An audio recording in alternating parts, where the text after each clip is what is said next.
بسم الله الرحمن الرحيم. رب اشرح لي صدري ويسر لي أمري واحلل عقدة من لساني يفقه قولي. اللهم أرنا الحق حقا وارزقنا اتباعه وأرنا الباطل باطلا وارزقنا اجتنابه. اللهم إني أعوذ بك من علم لا ينفع ومن قلب لا يخشع ومن نفس لا تشبع ومن دعوة لا يستجاب لها. آمين يا رب العالمين. اللهم صل على محمد وعلى آل محمد كما صليت على إبراهيم وعلى آل إبراهيم إنك حميد مجيد. Uh, Inshallah ta'ala, we will start our session on Uthman bin Affan radiallahu ta'ala anhu. We completed the first part of Hazrat Uthman bin Affan radiallahu ta'ala anhu last week, and inshallah we'll continue. So we have already talked about Caliphate of Uthman radiallahu ta'ala anhu, appointment of Uthman, family of Uthman, his modesty and generosity, and then some achievements and some conquest of Uthman radiallahu ta'ala anhu we studied last session. Today, inshallah, we'll continue and we'll talk more about his conquests and issues faced by his rule for like last 2-3 years, and then how Uthman radiallahu ta'ala anhu passed away. It's a very important topic, very important and kind of controversial towards the end of his life. But inshallah, we will try to look at all these events from pure historical perspective. So he's the third caliph of Islam. He came caliph after Umar bin al-Khattab radiallahu ta'ala anhu was martyred. And his era was from 644 AD till 656 AD, which is 12 years. And but he lived for 80 years. Allah subhanahu wa ta'ala had given him long life that he really used in the worship of Allah subhanahu wa ta'ala. So we will continue talking with the conquests. So as we talked a little bit about last session, that he continued the Muslim conquest after Umar radiallahu ta'ala anhu solidified Muslim borders and fortified it. So during the time of Umar radiallahu ta'ala anhu, he not only conquered many of the neighboring areas, but also he made a system. He made sure that all the areas, all the borders are secure and fortified. During his time, Muslims lost part of Syria and Alexandria in Egypt, but then immediately regained these areas and expanded the empire. So during the reign of Uthman radiallahu ta'ala anhu, there was a serious expansion that we will talk about it. So on the west side, Egypt, Libya, Tunisia, Algeria, Morocco, Sudan, the North Sudan. And according to some narration, he sent the first expedition to Spain. Then on the northeast side, north and east side, he regained complete Syria from a Byzantine Empire. Cyprus, this is a small island in Mediterranean Sea, Armenia, Afghanistan, Azerbaijan, Turkmenistan, Sindh in Pakistan, part of Pakistan, and complete control of Iran. So these were completely conquered, and the governments were solidified during his time. Okay, so when we talked about during the time of Umar radiallahu ta'ala anhu, the Persian Empire was invaded and most of it was conquered, but there were still many kingdoms, many empires in that area. So Uthman radiallahu ta'ala anhu's time, he completely captured the Persian area, and the Persian Empire collapsed. So it started, and most of the part was done in Umar radiallahu ta'ala anhu's era, but he completed it. The north, not much was conquered but Romans attacked. So like I already talked about, this part of Syria was captured by Romans, but then he recaptured it. So Syria is completely liberated again. He started making ships to fight in seas and protected its area. So we will talk more about during Hazrat Amir Muawiyah radiallahu ta'ala anhu's time, who became caliph after Ali radiallahu ta'ala anhu's martyrdom. We'll talk in detail, but during his time, was during Uthman radiallahu ta'ala's time that the naval force, Muslims started building naval force, they started manufacturing ships, and then that's how they were able to go to Cyprus and they were able to capture it.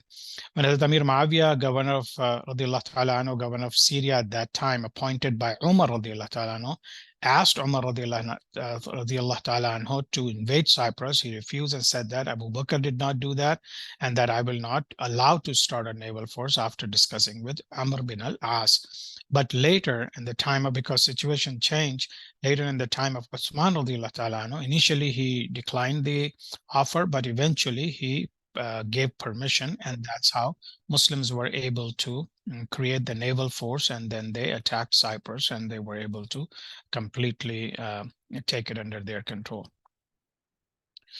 So Usman radiallahu ta'ala, when he gave the permission, he wanted to make sure that Muawiyah radiallahu ta'ala is completely positive and felt safe to attack Cyprus. So he asked him to take his wife and other Sahaba's wives just to ensure the positivity and the ideas that they had, that they were not just getting emotional, but they were really thinking that they will be able to conquer. So once you take your family, your wives with you, so it becomes very difficult to ensure to make sure that everything is going to be okay. So this is how satisfied and how confident Hazrat Amir Muawiyah radiallahu ta'ala was, that he took his wife and some of the other Sahaba's wives, and then Hazrat Abu Ayyub Ansari was also with them. This is the attack on Cyprus when they did, as you can see, that this is the island, and they were based in Damascus in Syria, and this is the route they used. And again, this will conquest of North Africa, and these are the parts that were conquered during Usman's radiallahu ta'ala anhu's time. As you can see, the entire Persia, a part of the Central Asia, and then of course part of Turkey, Azerbaijan, Armenia, and all these were already conquered, or some part of it was conquered during Usman radiallahu ta'ala anhu. But as you can see, the entire Egypt, and then the North African side. And we will see that during the time of Amir Muawiyah radiallahu ta'ala anhu, Muslims conquered the entire North Africa. Okay. So, and this is another map where you will see the conquest of North Africa, the Muslim invasion of Maghreb. So as you can see, they come from Egypt, but this is Tunisia, then Algeria, and eventually Morocco. And then we saw that, this is the shore, or this is the Strait of Gibraltar, where they crossed and went to Spain. And this is down south, when they came down south. So this also just gives you an idea of that time. Now, so we'll talk about a serious issue of Usman radiallahu ta'ala anhu's passing away, or his martyrdom, because this is something very common. It's a common knowledge in Islamic history that it was a very sad time for Usman radiallahu ta'ala anhu to lose his life. But let's see, first of all, some of the reasons why this happened. So to understand the major conflict that stopped Muslims from conquering the rest of the world, because Usman radiallahu ta'ala anhu was on his way, and Hazrat Amir Muawiyah radiallahu ta'ala anhu was heading towards many fronts, especially once he dived into, or he went into the Mediterranean Sea. Then you could easily tell that the North Africa was, of course, conquered, but also the South Europe could have been easily conquered even during the Rashidun Caliphate, but this does not happen. And why? This is what we're going to discuss. So we need to understand the conflict between Banu Hashim and Banu Umayyah. This conflict existed even before Prophet Muhammad sallallahu alaihi wasallam, and they were not necessarily always fighting. but they were competing with each other. They both wanted to provide leadership to the Quraysh community in Mecca, and this is why, some of, for example, Banu Hashim were host of Hujjaj and all that, but Banu Umayyah was also in charge of making sure that Makkah is protected, and so many things. And I think we have discussed this during the Seerah of Prophet Muhammad sallallahu alaihi wasallam. So there was a conflict. There was a serious competition among these two tribes. They were both Quraysh tribes, but they were the clan of Banu Hashim and clan of Banu Umayyah. And this conflict existed for more than 100 years. So when Prophet ﷺ came in, he started preaching in 610. So you can imagine that this started probably another century before that. Abdul Muttalib bin Hashim and Umayyad bin Abd Shams. These were the two leaders of Quraysh tribe. And now you can also see the both of these families. So Prophet Muhammad ﷺ is from Hashim clan. So his father was Abdullah, then Abdul Muttalib, Hashim, and then Abdul Manaf. Similarly, Hazrat Uthman bin Affan was son of Affan, Abil As, Umayyah, Abdul Shams. And so this is how it's called, Banu Umayyah, or sometimes people also call it Banu Abd Shams. But they were both connected right here. But after that, there was rivalry, and there were so many clashes between them, and mainly competition. So these two tribes of Quraysh were always competitive, but when Prophet Muhammad ﷺ brought Islam to people of Makkah, these things subsided. These competitions became secondary. Everyone accepted Islam. Everyone wanted to obey Prophet Muhammad ﷺ, and they just forgot about their quarrel, their issues, their competition, and everything. So because Prophet Muhammad ﷺ told them and gave them by example the idea of no one is better except who has taqwa. So this is the feeling that people had, and they forgot, and they became brothers. But after the death of Prophet Muhammad ﷺ, just like many people turned back from Islam, many people stopped paying zakat, many people were very depressed. Similarly, some of these voices started again. And, as always in this world, we see that the people who want Muslims to fight with each other, they always find a weak point. They always find a gap between two group of people. They create the gap further, and then they start creating hatred against each other. So similarly, some people started raising their voices about these clans, and later we see that after Abu Bakr radiallahu ta'ala anhu and Umar Farooq radiallahu ta'ala anhu, because they were very firm leaders. Abu Bakr radiallahu ta'ala anhu, only 2.5 years, he showed that he wanted to get rid of Rida, he wanted to get rid of people who are not paying zakat, and many other challenges that he faced. So it was a tough time, but he dealt with the iron hand. And then more than so, Umar radiallahu ta'ala, during his 10 years, he not only continued, but he made sure that there is a very strong and credible system is in place. So no one had a courage to raise a voice, to raise a voice that two clans were fighting or competing with each other. But they became more vocal because Uthman radiallahu ta'ala anhu was very soft. He was not as tough as Umar radiallahu ta'ala anhu or as Abu Bakr Siddiq radiallahu ta'ala anhu. So Munafiqeen and Yahud, or the Jews, took advantage of his personality, and they started creating conspiracies. But within the Makkah and Medina community, people started talking about the pride of their tribes, and started fighting with each other. When Caliphate was given to Uthman radiallahu ta'ala anhu, so Banu Hashim, because Uthman radiallahu ta'ala anhu belonged to Banu Umayyah, so Banu Hashim were not happy. And they started saying that, this was not the right decision, or it should have continued within the family of Prophet Muhammad sallallahu alaihi wasallam. Those voices started coming right there during his time, but it was not during the first 5, 6, 7 years. It actually started during the last 2, 3 years, and they all became very vocal, and they started going against Usman radiallahu ta'ala anhu. And as we will see, that they went so far that they started threatening his life, and people came from Egypt. And we're talking about Sahaba. We're not talking about regular people. We're talking about Kubar Sahaba, very big Sahabas who also turned against Usman radiallahu ta'ala anhu. And then we see that there was a chaos and there was a clash between Muslims, and very sad times. So Muhajirin and Ansar and people who accepted Islam at the conquest of Mecca, they moved to Syria and settled there.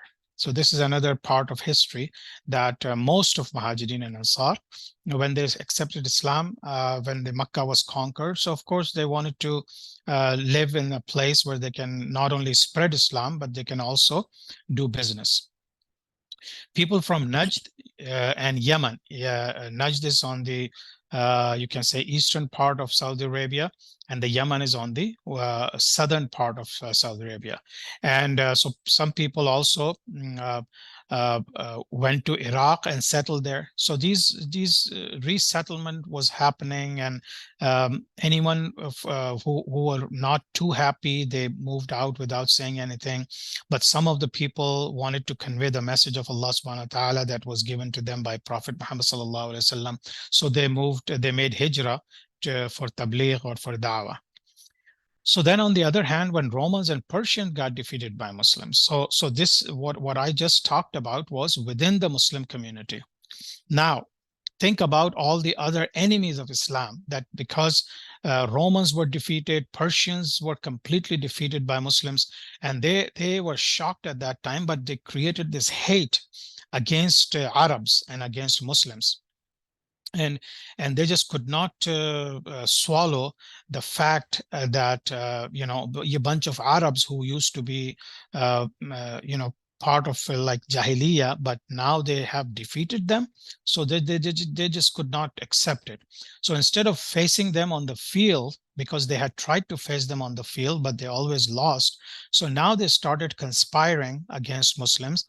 And how they do it? By inciting hatred of Arab and Ajam, and tribal animosities. So anyone who was from Arab, like Saudi Arabia, they were given the idea of that Prophet Muhammad sallallahu alaihi wasallam was an Arab, and everyone, but people who are living in Iraq or like Yemen and all these people, because Central Asia had a lot of issues there too, and the power was kind of getting expanded. So Romans and Persians started working with each other, and they cited this hatred among each other. So during the reign of Abu Bakr Siddiq radiallahu ta'ala anhu, most efforts were spent on fighting Murtadeen and false prophets, as we have already discussed. And during the reign of Umar radiallahu ta'ala anhu, most efforts were spent in jihad and expanding Muslim territories.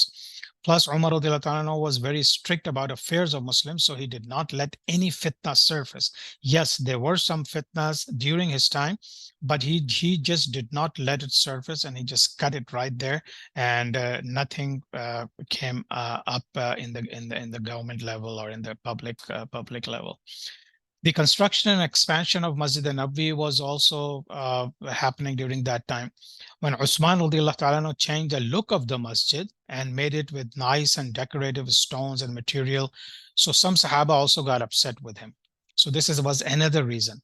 So there were many reasons, and some of the reasons we are talking about. So Sahaba got upset that he changed the look and feel of the masjid of Prophet Muhammad sallallahu alaihi wasallam. So they started opposing Usman radiallahu ta'ala anhu.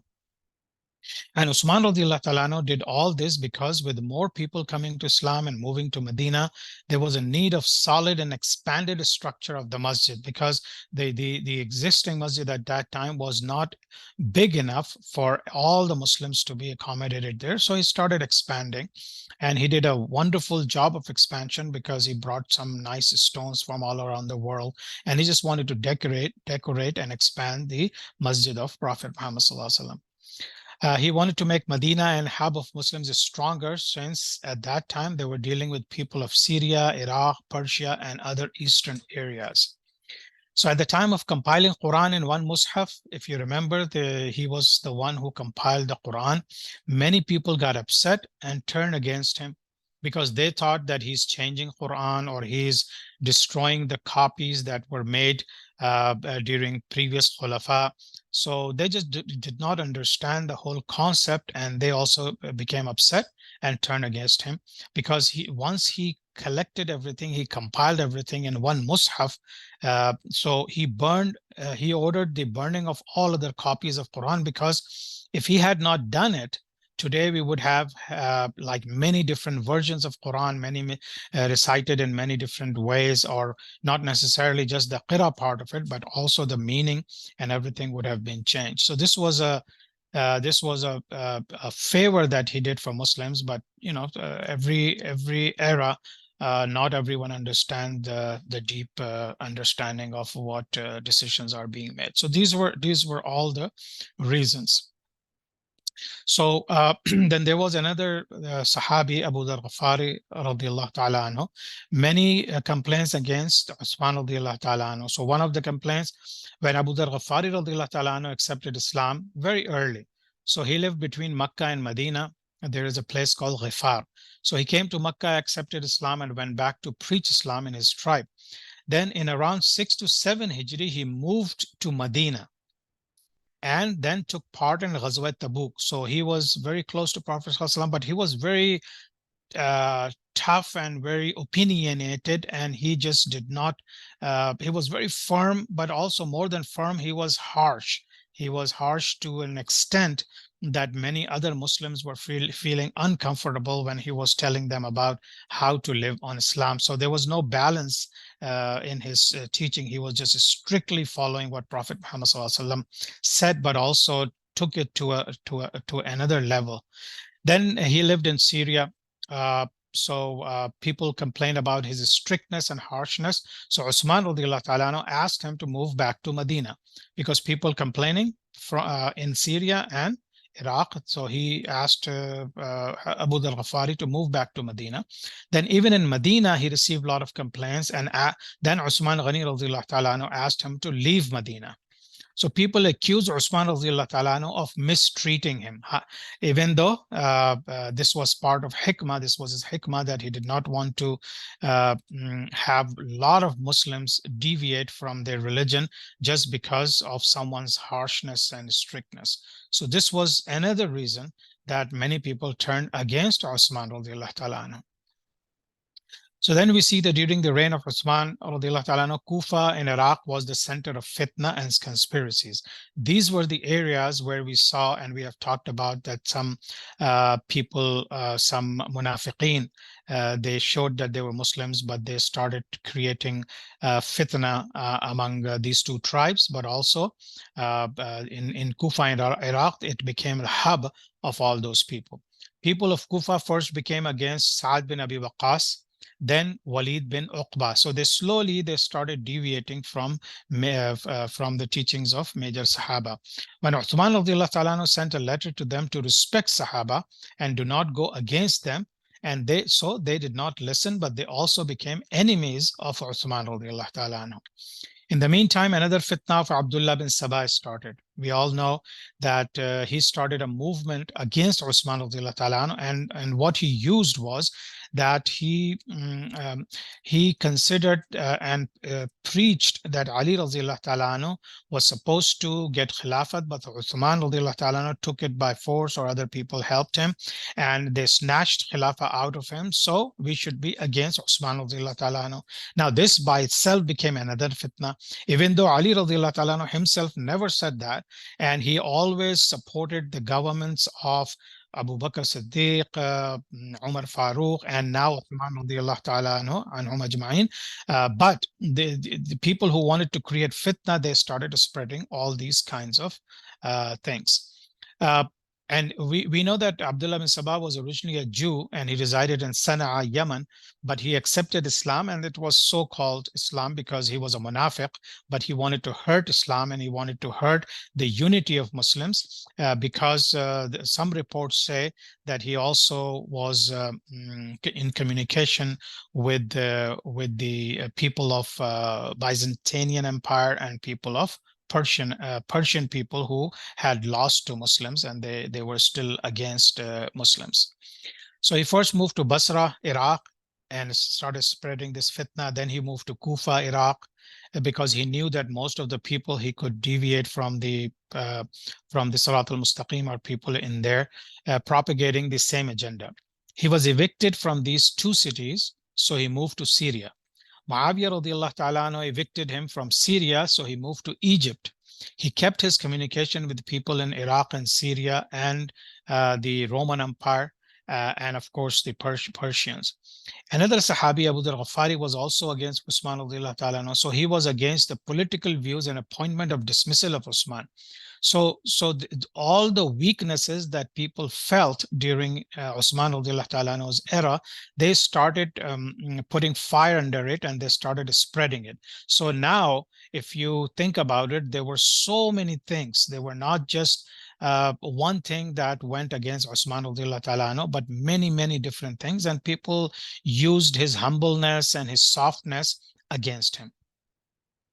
So when Usman radiallahu ta'ala started receiving news about people turning against him, he invited some Sahaba during the Hajj of 34 Hijri to discuss this. So even all these things are happening. He's the Khalifa. He has the force. He has Sahaba who are ready to die for Islam. He could have ordered to kill all those people, but he didn't, because he was a very kind-hearted person. So he brought together a bunch of people, a bunch of Sahaba: Abdullah bin Amir, Muawiyah bin Abu Sufyan, Abdullah bin Abi Sara, Sa'id bin Al-As, and Umr bin Al-As. He got all these people together and he made mashwara. They all suggested different things in dealing with these people. Some suggested that he should just order and arrest those people or kill them. When Usman returned to Medina after Hajj, because this meeting was in Mecca, he called another meeting with some of senior Sahaba. And these Sahaba including Ali ibn Abi Talib, Muawiyah bin Sufyan, Talha bin Ubaidullah, Zubayr bin al-Awwam, and Sa'ad bin al-Abi Waqqas. So these are Kubar Sahaba, very big Sahaba. And just imagine Ali radiallahu ta'ala anhu or Hazrat Muawiyah radiallahu ta'ala anhu was also part of this discussion group. So he talked to all of them and made another mashwara. During the discussion, there was heated conversation between Ali radiallahu ta'ala and Muawiyah radiallahu ta'ala. We all know that Muawiyah radiallahu ta'ala was also very strong willed, and he was very aggressive, and we will see in further sessions that how things turned in a different way because of those personalities. But anyway, so they had some harsh arguments against each other, and Usman radiallahu ta'ala agreed with Muawiyah radiallahu ta'ala, but the discussion ended. Similar debates were happening everywhere. A delegation of Arabs who were living in Egypt came to Medina and threatened Usman radiallahu ta'ala. This was the major group of Sahaba who actually became the reason of killing. And as a matter of fact, one of them martyred Usman radiallahu ta'ala. Usman radiallahu ta'ala explained all the accusations on him and gave answers, but every accusation in the Masjid al-Nabawi, each and every accusation that people accused him for, he gave the answers in the Masjid al-Nabawi. Many Sahaba agreed, and they were not as much against him. And the delegation from Egypt pretended to go back, but they stayed. So what happened when this delegation came? So Usman answered all their questions and took care of all their concerns, but somehow, Allahu alam, somehow they were not satisfied. And in front of everyone in the masjid, they said that, okay, we are convinced and we are going back to Egypt. But some of them stayed back and they kept planning against Usman radiallahu ta'ala. Then after a little bit of time, they stopped Usman radiallahu ta'ala from coming to masjid. Just imagine, the Khalifa of Muslimin, the third caliph, he was stopped. Now the Egyptian people who were there, or all other people, including Munafiqeen, they all became very much against Uthman radiallahu ta'ala anhu, so they stopped him coming to the masjid. Then they seized his house and disconnected any communication and even water to his house. So slowly they are confining him. First they stopped him coming from to the masjid. Then they put people around his house and confined him inside. Slowly they started disconnecting everything, including water. So these times became very, very difficult for Usman radiallahu ta'ala anhu and his family. But remember, because there's so many conflicts coming up.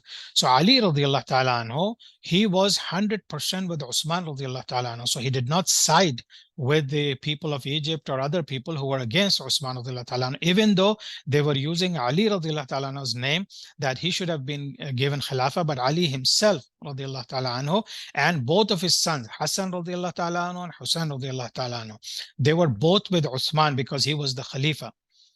So, and to an extent, they were supposed to, as to the extent of their support, what Ali radiallahu ta'ala did is he asked both of his sons to guard Hazrat Usman's house.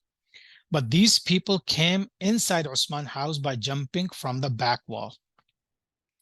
They jumped into his house from the back wall. They burned his house, and Kanana bin Bashir hit Uthman with an arrow and then hit him with his sword. And that's how Uthman got murdered. While this was happening, he was reciting Quran, and his wife tried to stop the sword and got 3 of her fingers chopped. These are all the reports that we get from different sources. So subhanallah, yani, you have a caliph, you have a Muslim khalifa, and once he was confined into the house, then it was not the end of it, but they wanted to kill him. And apparently this was all the planning of munafiqeen and some people who really hated Muslims and hated Usman radiallahu ta'ala anhu. Even after he died, they did not let him get buried for 3 days. Now look at the hate. If you kill someone, then it's just a body. He's not alive anymore. But they did not give him to his relatives. They even did not let him bury for 3 days. Then at the request of Ali radiallahu ta'ala, then again, remember, Ali radiallahu ta'ala came forward and he requested people that, what are you doing? At least let us bury him. Then they let them bury his body at night with only few people present. So the third caliph of Islam, this was the situation at his martyrdom.